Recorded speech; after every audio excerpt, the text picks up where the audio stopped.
My original idea for dealing with this trilogy of games was going to be a long play ASMR sleep aid, and I may still do that if enough people want it and understand that it will take a very long time to get done.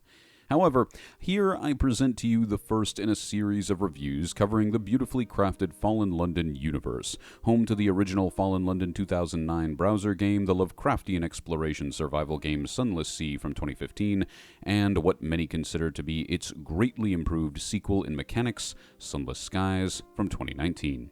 This review, as you may have guessed from the title, will cover the first installment, Fallen London.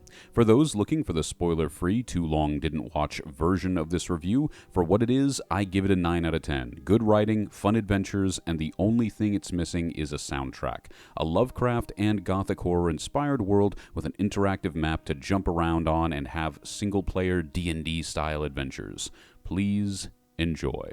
Grimdark. Half off! So what is Fallen London? Fallen London is effectively a choose-your-own-adventure game, primarily expressed through text.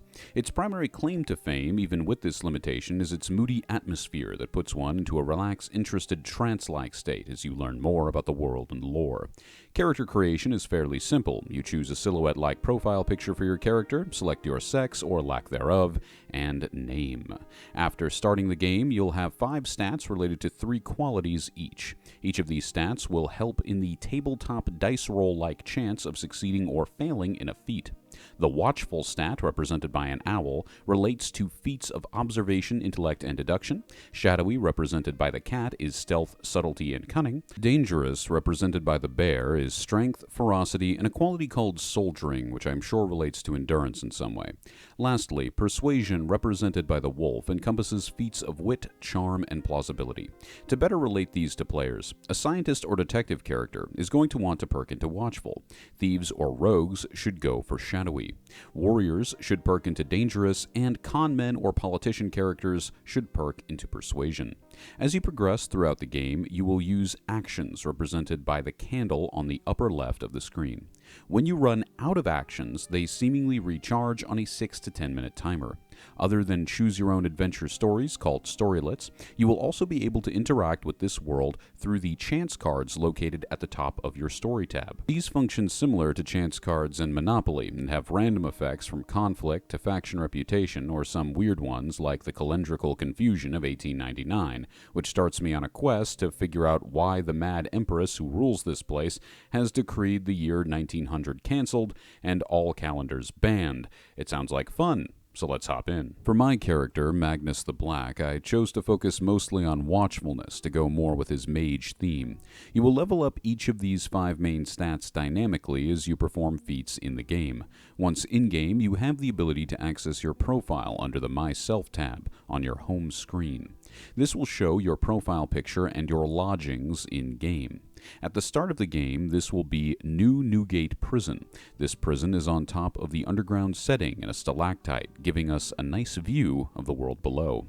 I've played through the start of the story twice, and both times it was different, but in both I had to escape from prison. For my first character, Corto Zath 106th, I had to befriend a demon who was here as a diplomatic spy. For Magnus the Black, it only gave me the option to concentrate on escaping without much of a backstory.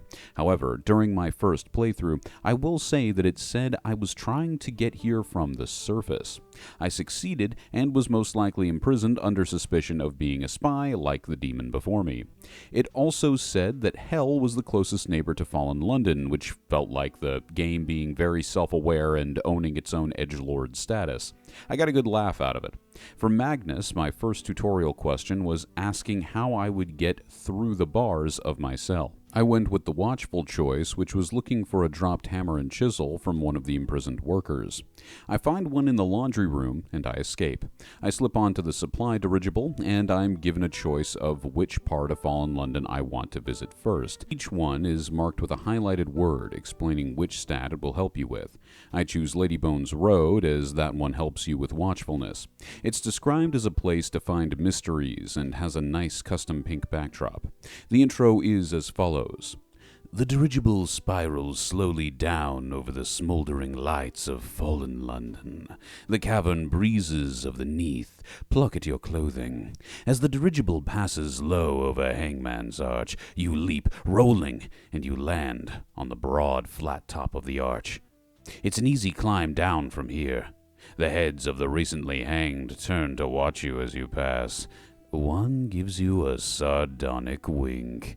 Welcome to fallen London. This would be a good time to mention the writing. The style present in the game pretty obviously takes a lot from the unapologetically esoteric vocabulary of Lovecraft, in addition to having new made-up terms which are used in the culture of fallen London. It can be a bit off-putting at first, but if you're willing to take your time with reading, or if you're like me and just have read through a lot of Lovecraft stories, then the unapologetic presentation of the world really sucks you in. I count this as a positive, not a negative. The game knows what audience it would attract, going with this atmosphere, going with this setting, and doubled down on attracting that fan base. They could have called the supply dirigible a boat, the prison did not have to be above the setting, and the Gowlers could have just been jailers, but they weren't. Everything about this style reeks of an equal love for both world building and storytelling. Every bit of lore you get will be shown and not told. I know that Hell and Fallen London are in somewhat of a Cold War situation because I met a demon spy and helped him escape from prison. I know that the same prison I escaped from uses prisoners as forced laborers to expand its territory, because I used a tool from those workers to escape and most likely toiled there myself, which was part of my own backstory that I got to learn, which was heavily implied from me getting that tool, and that's very cool. Back to Magnus the Black. As a small makeshift backstory for the character, we'll say that he's an occultist who came to Fallen London from the surface to seek out eldritch knowledge. As I am now free to explore the city for myself, I have a series of quests to choose from, of which the game most emphasizes that I find a place to live. Before any of that, though, I click the travel button to get a good look at the interactive fast travel map of Fallen London.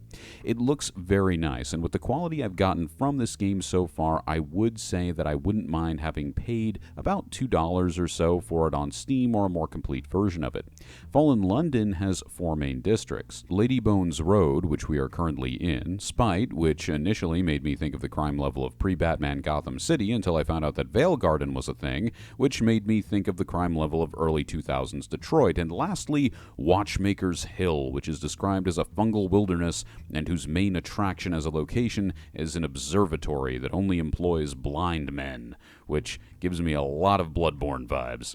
All in all, this is my kind of setting. As a result, I feel motivated to find a home here. So that is the first quest I pursue. The only option it gives me in both playthroughs is to try to charm a random widow who's giving food to the poor. I have a 16% chance of success and fail, but my persuasion stat rises. One of the hints the game gives in the story is that I need better clothes, so I take the quest to go mudlarking at a place called the Stolen River to see if someone lost some fancy garments I might procure for my criminal seduction of the innocent.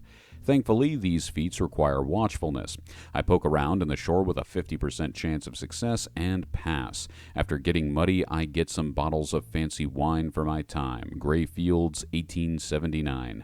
I try again and gain 10 more bottles of the same wine. My watchfulness increases to level 6, which spurs me on to do this again and again. I proceed to grind like I'm a 7-year-old with OCD playing Pokemon for the first time who really needs all the monsters to be at the same level.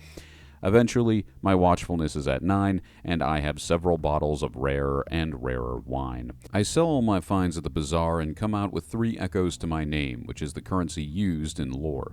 Still not really closer to being able to afford fancy clothes, I decide to pick up a more story-heavy quest, rather than searching in the shore for washed-up goods. I go with the most interesting to me, which is the Sherlock Holmes feeling The Case of the Honey-Addled Detective.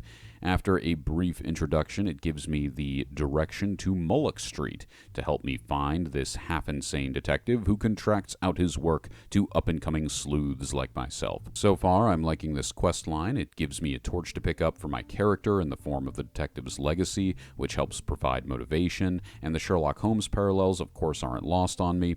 The quest also lets me use the interactive map for fast travel to many areas within Fallen London's 4 districts. Mullock Street is is one of them. From here, a new quest opens up, and given the speed the game is letting me go, I choose to pursue it.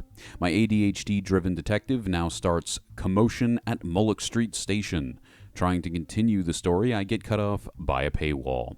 As I want this review to be the free-to-play experience and also spoiler-free, I take the option to dismiss the quest and find a perfect time in this review to talk about the cash op. The first thing to impress upon my audience is this. For its primary story, Fallen London is a free-to-play game. There is a $7 monthly subscription plan called Exceptional Friend, which allows one to double their number of actions from 20 to 40, gives you new stories every month drawn from a pre-written story bank by the developers, increasing the number of chance cards from 6 to 10, and gives the player access to the seemingly very large quest, Mistress of the Skies, which is advertised as kind of a DLC expansion to the story. What this does not do is seemingly give you access to game-breaking cheats or anything of the sort.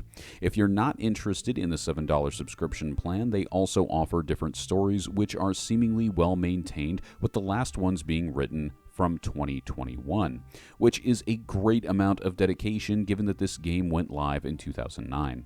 The newer ones cost 45 Fate, which will cost you $10, but the ones from earlier in the game's history, around 2009-2010, will only cost 25 Fate, which will cost you $6 total, having to buy first 22 Fate for $5 and 4 Fate for $1.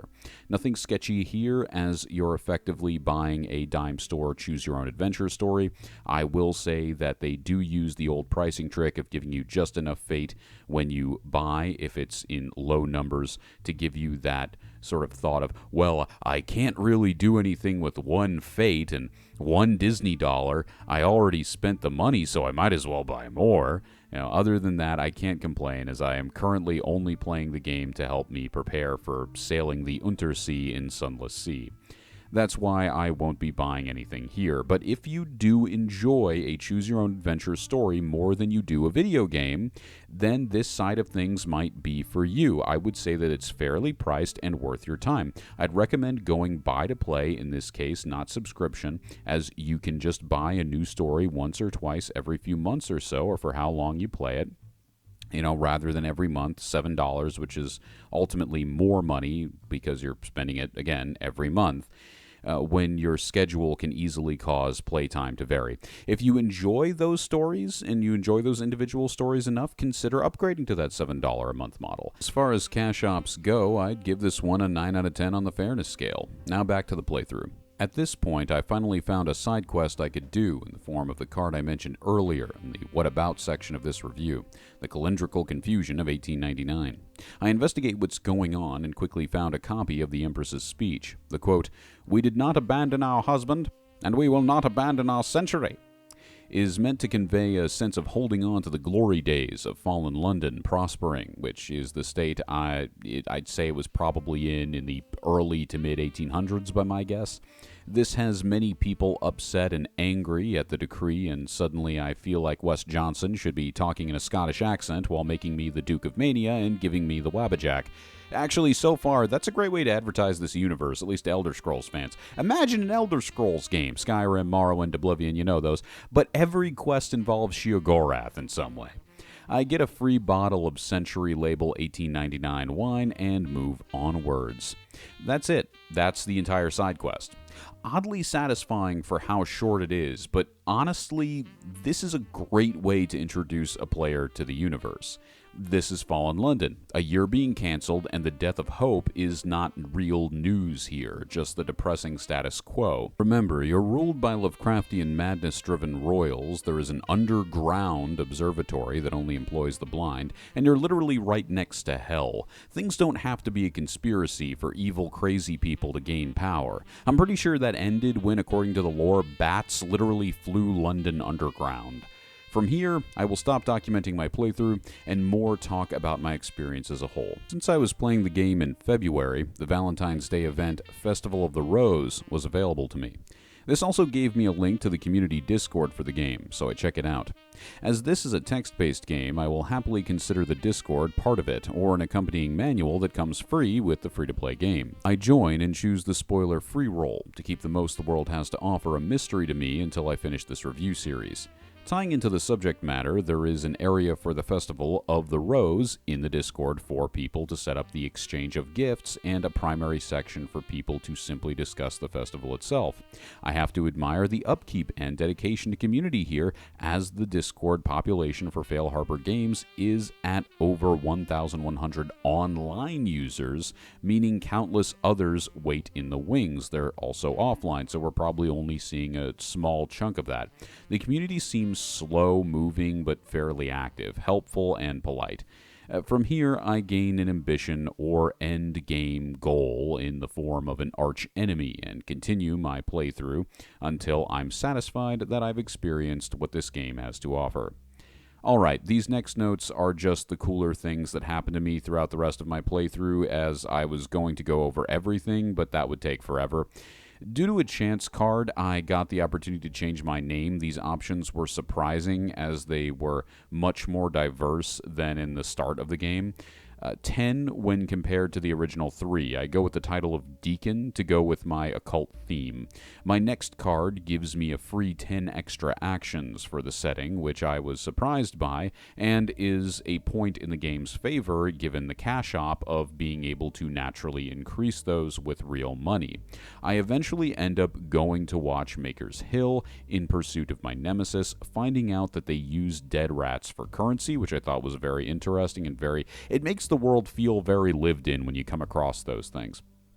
Actually, you know what? This review is over. I'm not going to give you any spoilers for the storylines. It's free. Go play it today. It really is. Mobile or PC. It's a game you can play on the toilet and a well-written world where I'm sure somewhere toilets are used as holy symbols. And that holy symbol is now outlawed, and there's probably a crusade war between toilets or non-toilets. Enjoy the psychedelic experience, and if you like it, move on to either the sequel games or getting more involved in Fallen London through the subscription. It's fun. I know I sounded very robotic throughout this review, and that's because I was incredibly tired while recording it, and then got energy back only near the end. I'll see you all next time in Sunless Sea.